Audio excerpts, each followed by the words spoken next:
It's a great program. It's super straightforward, super easy. I mean, level twos are great. The charts are great. It's super quick, and it's just what I would say. Take it slow. I got a little cocky in the beginning and jumped all in and traded a little bit too aggressive for the platform. So just realize your risk management and really focus on being a sniper.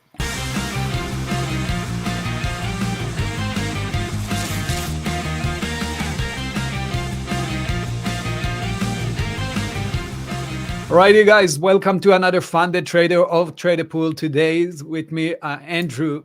You passed the challenge, 160K, right? Correct. Yeah. Yeah, very nice move. It's not your first one, as I saw. No, it took me a couple. So let's talk a little bit about that. What was the difference between, the previous ones that you failed, compared to the one that you actually passed? I guess the sizing.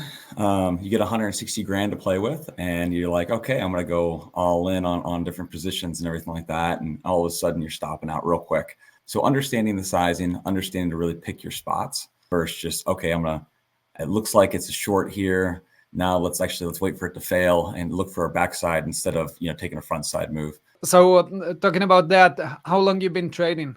I've been trading for about 15 years. I got more serious about 2-3 years ago, right after COVID. Yeah, like most traders, that was a perfect time to just sit down and actually understand trading and get into that. Correct. Yeah, we had a lot of time on our hands. Yeah, exactly. So what do you usually like to trade? Everything. I started with small caps, and I blew up actually a couple personal accounts of small caps, and then finally figured out how to get better at it and make more money, which was good.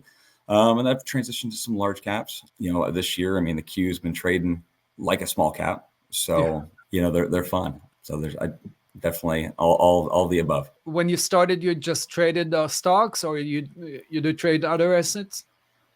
Stocks, and then like everybody, I got into a couple of the crypto runs. The last two runs, this one I've avoided like the plague, but I'll trade the stocks that are involved with it. I've traded Mara a bunch, and MSTR a bunch, and there's been a bunch of I guess value just trade that while watching Bitcoin go. But nice. So let me take you a little bit back. You said you've been doing it for 15 years. How was it your start, let's say like 15 years ago? Because there weren't a lot of videos around, right, on YouTube and trading rooms and stuff like that. What was the experience back then? Yeah, it was more, I was working full time, and so I would do like here and there, spend nights researching, and then I was more of like a swing trader, 2-3 day type thing. And then I would do a couple intraday, if I was bored at work. But yeah, you started actually I was around Twitter. A bunch of guys were on Twitter talking, so I'd follow some of them and get your ideas that way. And then I've been like Motley Fool has been around forever. Information from them, and Seeking Alpha is another site that I've been following for since they were around. So nice. And do you usually now day trade, or you also do like a mix?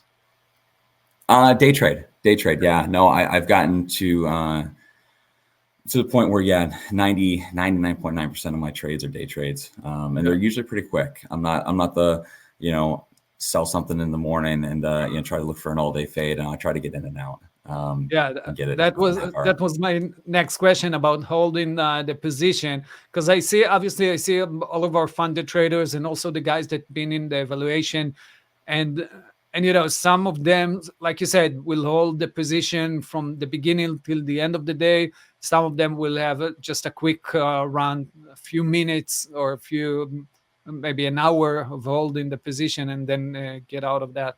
So you're saying you're pretty quick on yours? Yeah, pretty quick. And I like to take the profits. I like to short predominantly. So if something is is staying heavy, then I'll reposition back in. But I'm going to take it if I get a quick pop and drop. So let's drill down on what you just said. So you're taking mostly, like you said, small caps, shorting them, right? That's my predominant. Like a lot of the guys that been with us. And what do you mean by understanding if you want to add more to the position or jump in again? how do you categorize it, right, and understand, okay, this is a heavy one that I want to add more, or close the position, take the profit, and continue or start a new trade? Basically, how do you define? So, well, yeah, obviously between front side and back side, right? So if something's still creating higher highs up until 11 a.m., then I'm definitely a lot more cautious. And then, but if at 11 a.m. we're continuing to fail and it's coming back up into VWAP and we're not, it's not able to get through and hold, then yeah, I like to fade it, with VWAP being my risk. So you're using basically the VWAP to indicate if a stock is still fading, if it's still weak. Correct. Yeah, and that's I when I first started, I had every indicator in the world on my charts.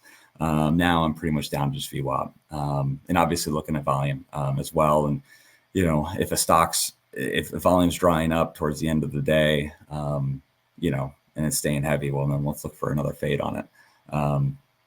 But yes. Nice. And do you usually trade it only on the first day, or you do like second day play as well? It depends. I do like the second quiet days. Same thing. I'll look for, a multiple day VWAP for it to come back up and, exhaust into, and then look to fade that. Have you ever tried to go long, like on the other side? I do. And I will. A lot of my success has come from the short side. For some reason, it's just one of those things. It's easier for me to hold a short. Maybe it's my pessimistic attitude. I don't know what it is. But, especially on the small caps, it's like, they need money. It's popping on some garbage news, and someone's looking to get out. So I like to try to stay on that side. But there is a lot of money to be made on the long side. I'm just not as good at it. Yeah, makes sense. In regarding the news, are you following them, or you try to understand the news before you jump into the short side trading, or is it just on the technical level? There's some fundamental too. I think with small caps, especially day one, if you get hung up on the fundamentals, it's when a lot of people get blown out because they jump in right away like, this is absolute garbage news. Why is it popping? And then, someone soaks it, especially some of these lower floats, they'll soak it.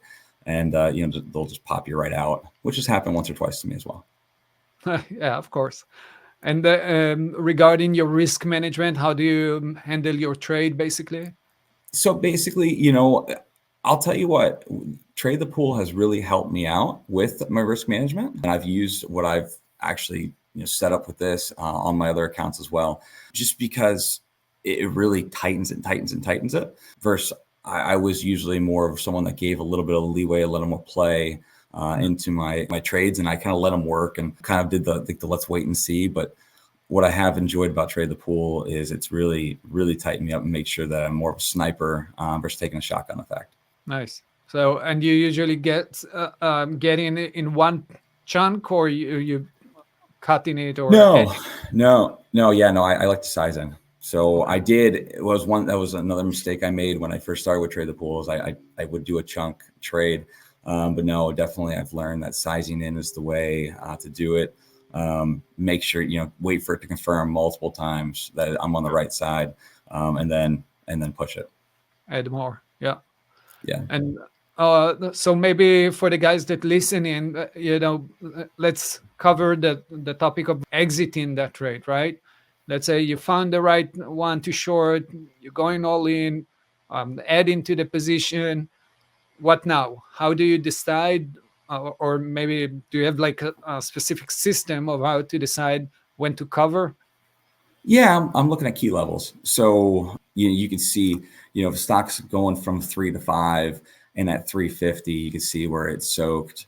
And then the next key level is 420, and then I shorted that called 460. Well, if the key level is 420 and then 350, I'm going to take 50-60% off on the 420.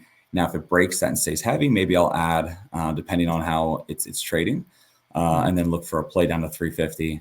And then if it stays a cover more there. And if it stays heavy there, maybe I'm going to add and look for it to go red. Amazing. Yeah. Sounds like you're trading very similar to what I do as well. I really like to use the key levels in order to get out of that trade, also getting into that trade.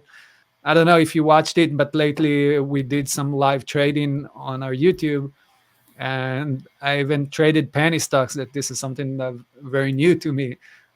Yeah. Usually trade large cap.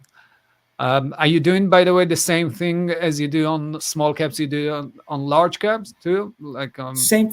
Yeah, that's my same mentality. I've really taken it down now with large. Obviously, you can see. I think you see the key levels with large caps even easier. So which I have enjoyed, transitioning to them is more, especially on days that they're moving. Like I said, the Q's been insane the last 6 months. So it's also mostly shorting them and like selling the top, trying to do that. Yeah.